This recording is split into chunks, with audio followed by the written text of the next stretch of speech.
Hey guys, what's up? It's Coop Bros and Arms. Today we're going to be going over the difference between a 1911 and a Glock 17.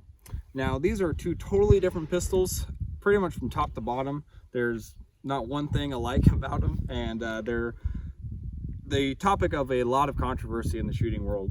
The Glock 17 is chambered in 9mm Luger, and it's 115 grain bullet that we're shooting today, full metal jacket, and it's moving at about 1,135 feet per second from the muzzle, and it's carrying about 330 foot-pounds of energy. And the 1911 is shooting a 45 ACP, 230 grains, which is literally double the bullet size of the 9mm, and it's traveling at about 850 feet per second and hitting with about 365 foot-pounds. So definitely two totally different guns. So one thing I want to make very clear is that these are two totally different pistols, like I said, and we're not going to be doing a versus. This is not which one is better. We're simply comparing the two. I get asked all the time which one I recommend, and there's some guys that are strictly polymer pistols, and the Glock is the original polymer pistol, and there's people that are 1911s and that's all they want to shoot. And I like them both. I think they both have their different places, and that's what we're going to be explaining today, which one you might use for which scenario. So let's get to it. All right guys, we're going to start off with the Glock here. Like I said, this is a 17, which is one of the larger pistols that you can buy on the market today, as far as 9mm pistols. It is a completely polymer pistol except for the slide here and the internals, but this frame here is completely polymer. Some people say plastic. It is a polymer, which is much harder than plastic. It's light, it's durable. It makes for a great combat weapon. A lot of police departments around the country carry Glocks, not necessarily the Glock 17, but Glock 23s, Glock 19s. Glock is synonymous with just being it follows the KISS method, which is keep it simple, stupid. And it's one of the best guns that you can get out there for reliability and dependability. It has just a very minimal look to it. There's no external safety. There is a magazine release, a slide catch, and then these two buttons for takedown when you go to clean it. The only safety that's on here is a trigger safety, which a lot of polymer pistols do nowadays. But my Taurus has a trigger safety and a slide safety, or a frame safety, my bad. And but the Glock has always just had the one safety. It's point and shoot. You can't get any simpler than a Glock. One thing I love about Glocks, and also hate about them, is they're very simple to take down. But the reason I hate it is because you have to pull the trigger. But as long as you're pointing in a safe direction, so you pull the trigger and then you drop these two buttons. Like I said, there's one on each side, and that slide just slides right off, and then you have access to your recoil spring and your barrel, your trigger assembly and your frame and all that good stuff. And it makes for very simple field stripping and cleaning, which is, again, Glock is just simple. They do not make anything too hard. So anyway, that is basically the features of the Glock 17. It's a 17+1 capacity. I don't know if I mentioned that or not, which is great if you want to carry a lot of rounds. So like I said, you're not going to conceal carry it really, but if you're open carrying, and you want that capacity, Glock 17 is perfect. So let's go over here and shoot it. We'll try see how it does on accuracy, controllability, and we probably want to do a penetration test. This isn't really looking at the rounds. This is just looking at the different platforms of these guns. So let's go over here and let's do some shooting. All right guys, so we've got just a regular scoring target over here, and all I'm going to try to do, I'm at 15 yards, is try to put a pretty tight 5-shot group on that piece of paper, just to show us how this gun groups. And then later on we'll shoot the 1911 same way, same distance, and we'll see how they stack up against each other.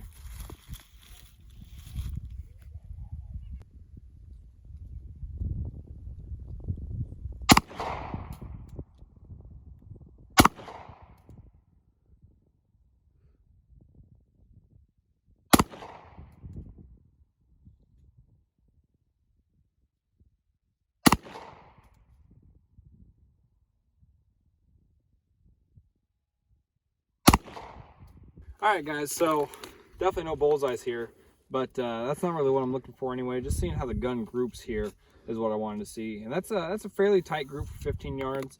Maybe somebody could have put it in a little better, but for me, that's pretty decent. I've got 2 on top of each other right here, and then another one which makes 5. So yeah, the Glocks, you know, maybe it's not a competition shooter right out of the box, but it's pretty close. You know, it just depends on what you're doing. As far as an open carry gun, if you're looking for self-defense or even home defense, I mean, that's pretty good grouping right there at 15 yards. You're not going to get very many shots over that with a pistol, maybe 20, 25 for most competitions. So I'd say that your Glock is pretty safe bet. And not to mention, I've still got 12 rounds, or well, I guess 13 because of the +1 in the gun itself, so I'm not hurting for ammo. So yeah, that's about it, guys. The Glock does pretty well when it comes to accuracy. All right, guys, so we've got 12 clay pigeons on this board over here, and the test that we're going to be performing is kind of like the one in the last video, only there's a lot more clay pigeons and they're spaced out a little further. They're not all in a line, so you actually have to move and see if you can hit them. So this is going to be a controllability test, just to see how quickly I can move from one target to the next. After I shot so far left on that paper target, I put a couple more shots in it to see where to hold at. I think I got it figured out. I should be able to hit most of these clay pigeons, but we'll see.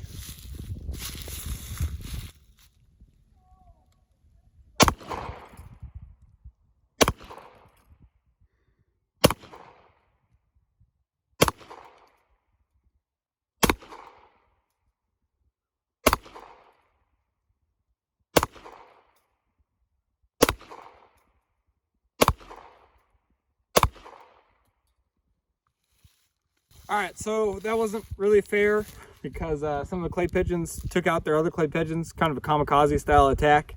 But as you can see, you are able to hit, you know, basically whatever you aim at as you're moving. It took me a little longer than I wanted it to, but that's just because I was trying to compensate for that hold there. Missed a couple, but again, that's really on me, guys. The gun is in perfect working condition. I should have had the sight adjusted. I wasn't aware that we're shooting so far left. Maybe we'll do a video later on where I bring this back out and show you guys what it's capable of, because that was, you know, not doing the gun justice. So anyway, time to move on to the 1911. All right, guys, so now we're going to move on to the 1911. This is a Taurus 1911. It is around the same price range as the Glock that we're shooting today. This is about $500, give or take. The Glock is about $500, give or take. So it's very comparable as far as price range. I didn't want to bring out like a Dan Wesson or a Wilson Combat and, you know, $1,200 to $2,000 1911 for a $500 polymer pistol comparison. But this is, you know, if you're looking for a 1911 or a Glock and you're not sure which one, you know, this could very well be, you know, the 1911 you're looking for. So there's a few things that make this not as popular with new shooters, and that is the disassemble time. As I showed you earlier, the Glock is just pull a trigger, pull a slide back, 2 tabs, slides forward. This is not as simple for someone who's never done it before. And I might do a video on how to do it, like really take the time and show you the different parts and everything. But basically, you want to take like a bushing tool, and I'm going to get hazed for this because there's a lot of older guys out there that have been shooting 1911s their whole life that say a bushing tool is from hell. But you know, it's easier on my fingers. I'm not really too conscientious about it.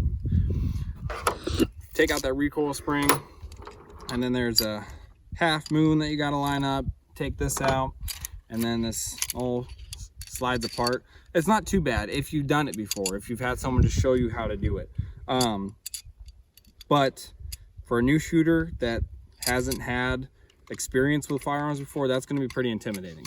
So yeah, and then you gotta figure out how to put it all back together. And it's not always simple, doesn't always just slide in. There's definitely an advantage that the Glock has, but again, you know, this isn't really a comparison video. It's just food for thought there.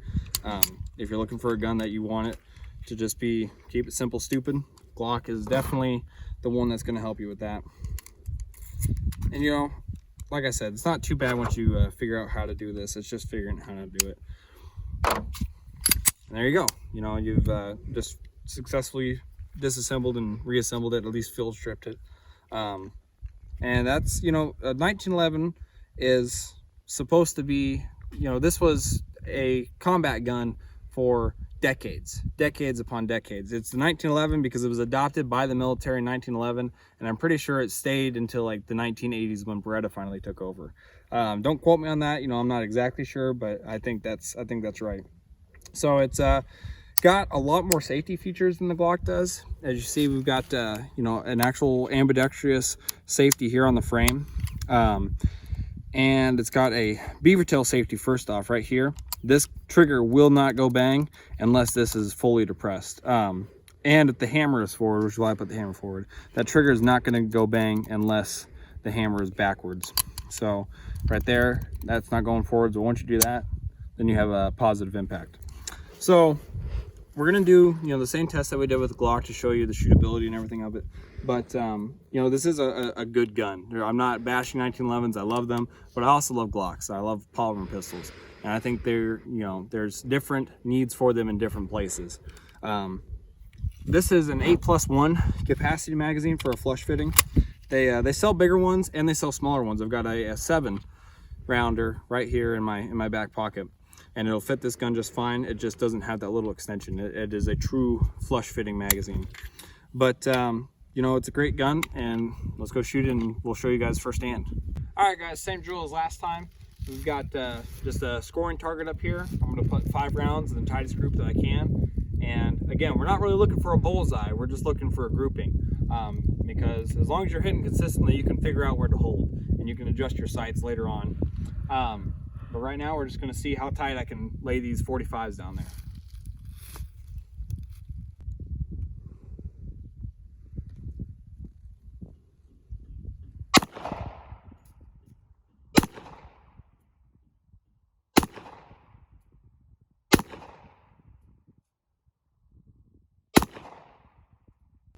So as you can see, I'm just dancing around the red here. And this group looks a little better, but I honestly don't think it's much better than the Glock. I just think that I was able to put it towards the center more. The Glock was, you know, way over here, but the group is still pretty tight. One thing that I would like to address is that the 1911 does have more recoil and it has more muzzle flip, and it was a little harder to get back on target as quickly as I could with the Glock. I'm not saying that's a bad thing. I don't mind it, but if you do, you know, if that's something that you don't want to deal with, then I would say the Glock is definitely got the piece of the cake on this one. So, but you know, as far as accuracy goes, there's no problem I have with it. I like the way it shoots. I feel very confident with it in my hand, and that's really what it boils down to is, you know, which one do you feel better with? So let's go over here to the clay pigeons and see what we can do with that. So we got the same test going on over here with the clay pigeons as we did with the Glock. I am going to change it up a little bit. My camera woman slash significant other slash producer made it very clear to me that I probably wouldn't have that problem if I shot from the bottom up. And she said that clay pigeons are not in our budget, so I have to conserve them as much as possible. Can't be wiping them out with one shot. So we've got the 12 clay pigeons over here, and this is where I'm going to have a disadvantage with the 1911 because I've only got 8 in one magazine. And I've got a backup here, but I am going to have to conduct a reload. And I did not have to do that with the Glock. I had 18 rounds altogether, and that's why I should have had 6 left over. I know I missed a couple times. I'm not sure what I had left in the mag when I was done. But I know even if I hit all of them with one shot, I'm still going to have to reload. So let's see how we do.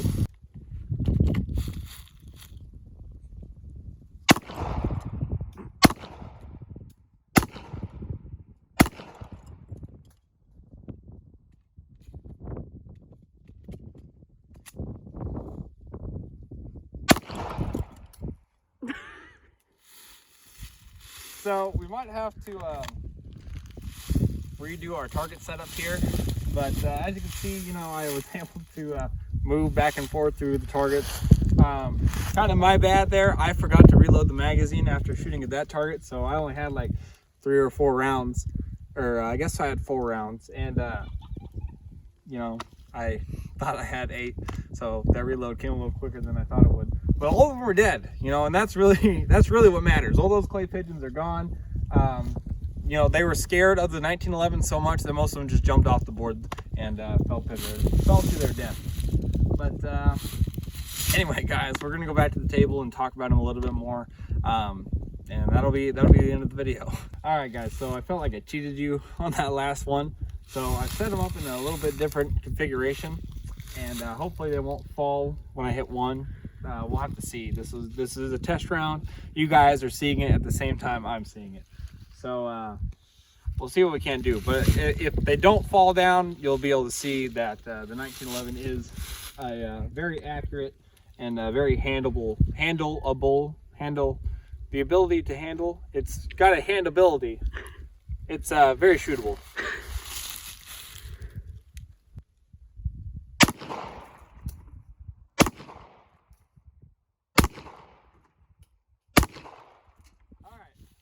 All but one. So there's 4 targets there. All 5 of them are dead. I only hit 4 of them though. The one again jumped to its death, which you know, we'll take. We don't have to shoot everything. You know, if they want to do it on their own accord, we'll let it. So anyway, we're gonna head back to the table now and talk a little bit about the guns, and that'll be the end of the video, guys. All right, guys. So that is the shooting portion of this video. I'm gonna wrap it up here with just talking about them a little bit. Like I said, these are 2 very different guns, but the one similarity that they do share is you can find a plethora of aftermarket parts for both of these guns. Triggers, sights, grips, frame modifications, compensators, threaded barrels, anything that you need for these guns you can find. They're very well known, very popular, and there's no shortage of parts for them. They're very fun to shoot, both of them. I would say that if you want to go into a competition and, you know, like a 3-gun competition, USC or PCA, then you're probably going to want to go with the Glock. Okay, and not just the Glock 17, but a Glock 9mm is probably going to be your best bet, or something like it. The ammo capacity, you just can't beat it for competition. Or if you're even for open carry or home defense, if you want more rounds in your gun, you know, the Glock is where you want, or what you want. 1911, the 45 ACP, is known throughout the world for its stopping power. There's nothing that makes you feel more comfortable than knowing that you have a 1911, you know, in the small of your back, you know. But it's not for everyone. I don't carry a full-size 1911 because I like to conceal my weapons. I don't like them printing. Some people don't mind. Some people can wear a jacket and they call it good. I like to have, you know, my gun right here. I carry a Taurus G2C right here. And that's, you know, another point is neither of these are concealed carry guns. These are either just plinking guns or open carry guns, or, you know, they can both be used for competition, but really the Glock is going to take the cake there. The 1911, there's modifications that you can do to the 1911. They're called 2011s. They shoot 9mm. And, you know, a lot of guys like to stay away from that. I like them. I've shot them. I don't own one. I would like to own one. But that's basically it, guys. You know, they're both readily available. The ammo is readily available. It really just depends on what you're looking to do.